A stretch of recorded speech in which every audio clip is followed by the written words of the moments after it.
Awe ha ha ha hara hara himma himma runai tamara yakune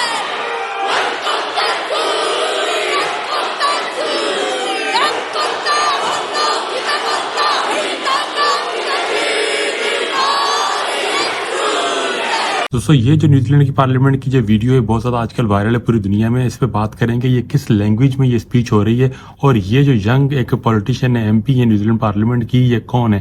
तो दोस्तों आज बात करेंगे कि 21 ईयर ओल्ड न्यूजीलैंड की पार्लियामेंट की यंगेस्ट एमपी है, 170 ईयर की तारीख की। इनका नाम है हाना राफिटी मैपी क्लार्क है। कोई लिस्ट एमपी नहीं है, इन्होंने पार्लियामेंट का इलेक्शन लड़के जीत के यहाँ पे आई है। उन्होंने जिस कैंडिडेट को हराया वो कैंडिडेट भी इनकी एक दूर की आंट है, जिनको तकरीबन 22 साल से ज्यादा वो पार्लियामेंट में रही थी। उनको इस 21 साल की लड़की ने इलेक्शन में हराया था। तो दोस्तों ये बात करते हैं कि ये जो मावरी सीट से इलेक्टेड जो पॉलिटिशियन है, इन्होंने स्पीच में ऐसा क्या कहा और उन्होंने जो एक्सप्रेशन थे इतने ज्यादा फ्यूरियस क्यों थे और वो एक किस कल्चर की ये नुमाइंदगी करती हैं। हाना राफिटी मैपी क्लार्क न्यूजीलैंड पार्लियामेंट की जो मावरी सीट है वहां से ये इलेक्ट होकर आई है। मावरी सीट तकरीबन 7 है पूरे न्यूजीलैंड में डिस्ट्रीब्यूट है, जो कि सिर्फ मावरी जो कि डिसेंडेंट यहाँ के नेटिव जो लोग थे, जो अर्ली जो ट्राइबल नेटिव लोग थे, उनके लिए मखसूस है। तो आपको अपने इलेक्शन रोल में उस रोल में जाना पड़ता है। जनरल रोल में जो आम जो दूसरे जो लोग हैं, हम हैं या दूसरे लोग हैं, वो उसमें जाते हैं। सिर्फ जो मावरी लोग हैं उनके पास ये चॉइस होती है कि वो मावरी रोल में जाएं या वो जनरल रोल में जाएं। तो जो लोग मावरी रोल में जाते हैं तो वो ये 7 जो एमपीज होते हैं न्यूजीलैंड की पार्लियामेंट में वो सिलेक्ट कर सकते हैं। तो ये फर्स्ट टाइम इनकी जो न्यूजीलैंड मावरी पार्टी है, उन्होंने 7 में से 6 जो सीट्स हैं वो उन्होंने विन की है। लास्ट जो इलेक्शन था उसमें सिर्फ इनकी 3 सीट थी, डबल उन्होंने सीट की है। तो वहां से इसका ताल्लुक है और ये फर्स्ट उनकी स्पीच थी।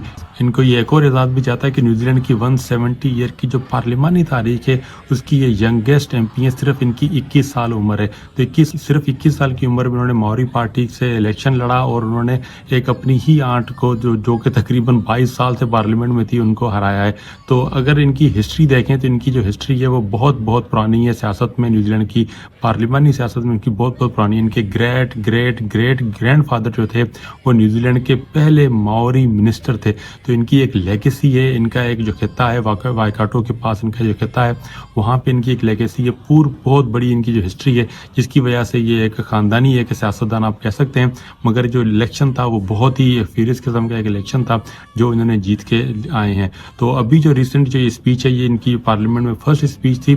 आज से तकरीबन ये 1 महीना पहले ये स्पीच हुई थी। ऑलरेडी दिसंबर में पार्लियामेंट क्लोज होने से पहले 14-13 दिसंबर को ये स्पीच हुई थी, मगर वायरल ये अब हुई है। तो इस फर्स्ट स्पीच में जो इन्होंने जो एक्शन किया है, इसकी जो न्यूजीलैंड की जो 3 ऑफिशियल लैंग्वेज हैं इसमें इंग्लिश और टीरा मावरी और जो साइन लैंग्वेज है उसमें से एक जो लैंग्वेज इन्होंने इंतखाब किया जो मावरीज यहाँ पे बोलते हैं, मावरी लैंग्वेज में इन्होंने स्पीच की और जो कुछ हिस्से थे उन्होंने इंग्लिश में ट्रांसलेट भी किए।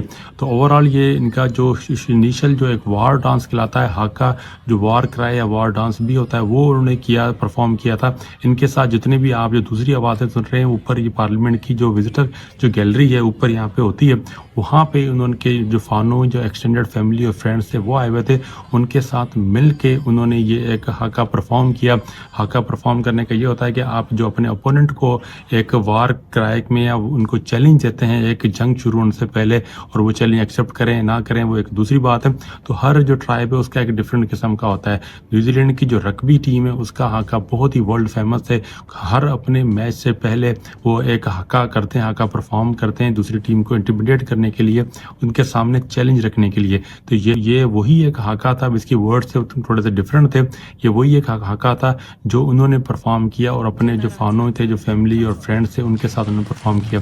इसमें जितनी भी साइंस होते हैं, जितनी भी इसमें जो सिंबल्स, जितने भी इसमें जो एक्शंस होते हैं, जो आपको जो फेशियल एक्सप्रेशन नज़र आ रहे होते हैं, आपकी जो हाथ की जो मूवमेंट्स वगैरह नज़र आ रही होती है, वो सारी ये रिप्रेजेंट करती है कि अपने जो आप जो ओपोनेंट है उसको आप ये चैलेंज कर रहे हैं। तो ये बड़ा ज़बरदस्त एक एक्सपीरियंस होता है। अगर आप उसको अपने सामने ये परफॉर्म होता देखें तो आपके जो गूस बम्प आपके वो जाहिर होना शुरू हो जाएंगे। इतना ज़्यादा आपके रोंगटे खड़े हो सकते हैं, क्योंकि ये अगर आप ये सोचें कि एक छोटे सी स्पेस है उसमें तकरीबन 100 से 150 लोग एक ऊंची आवाज़ में ये हाका परफॉर्म कर रहे हैं, और हाका के जितने भी जो वर्ड्स वो चांट कर रहे हैं, तो बड़ा मुश्किल होता है कि अपने आप को कंट्रोल करना एक ये। और क्योंकि ऑब्वियसली इसकी जितनी भी जो पिचेस हैं, जितने भी जो एक्शन आप जितने भी जो बॉडी की जो मूवमेंट है وہ انٹیمیڈیٹ کرنے کے لیے ہی ہوتی ہے. تو نیوزی لینڈ کی جو اس الیکشن میں جتنی بھی جو پارٹیز ابھی حکومت میں ہیں 3 پارٹیز کا کولیشن ہے وہ جو کہ رائٹ کنزرویٹو پارٹیز کہلائی جاتی ہیں. لاسٹ جو 6 ایئر تھے اس میں جو ماوری پارٹی تھی وہ لیبر اور گرین پارٹی کے ساتھ حکومت میں شامل بھی تھی اور وہاں پہ جو کئی انہوں نے اصلاحات بھی کی اپنے جو ماوری جو ان کے کئی انہوں نے اصلاحات بھی ایسی کی تھی جو کہ ماوری جو یہاں پہ جو لوگ ہیں 17% پاپولیشن ہے ان کو فائدہ بھی پہنچا. مگر اس گورنمنٹ نے آتے ہی تقریباً چند ویک میں بہت ساری جو اصلاح جو پچھلے تقریباً 6 سالوں سے پچھلی کولیشن گورنمنٹ نے کی تھی ان کو انہوں نے ریپیل کر دیا, ان کو ختم کر دیا, ان کو بالکل ہی سائڈ لائن کر دیا. تو یہ وہ بیک گراؤنڈ تھا جب سے ینگیسٹ ایم پی ہانا کو موقع ملا اپنی جو فرسٹ ڈیبیو اسپیچ کرنے کا پارلیمنٹ میں, تو ان کے جو سارے ایموشنز تھے وہ یہاں پہ ظاہر ہو. اپنی کانسٹیٹوئنسی سے ان کی جو فیملیز تھی, ان کے جو ووٹر تھے وہ بھی آئے ہوئے, تو سب نے مل کے جب یہ ہاکا پرفارم کیا تو ایک پورا سما بن گیا. اس کی وجہ سے جو ان کے فیشل ایکسپریشن ہے یا ان کی جو باڈی موومنٹ ہے, ہاتھوں کی موومنٹ ہے, وہ ایک پوری دنیا میں وائرل گئی.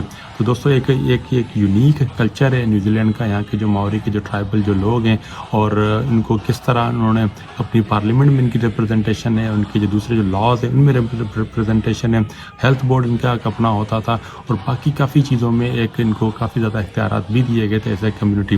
مگر وہ سارے اختیارات ابھی خطرے کی زد میں. لینگویج کا بہت بڑا ایک ان کے خطرے کی زد میں, جو مین جو لینگویج ہے جو ٹریڈیشن ہے وہ ایک خطرے کی زد میں ہے. اس موجودہ گورنمنٹ جو بھی نہیں آئی ہے تو اس کا ایک ریئیکشن تھا جو کہ ہم نے دیکھا. تو مور ایسی ویڈیوز کے لیے نیوزی لینڈ سے آسٹریلیا کے لیے آپ ضرور دیکھتے رہیے اس چینل کو. Thank you so much.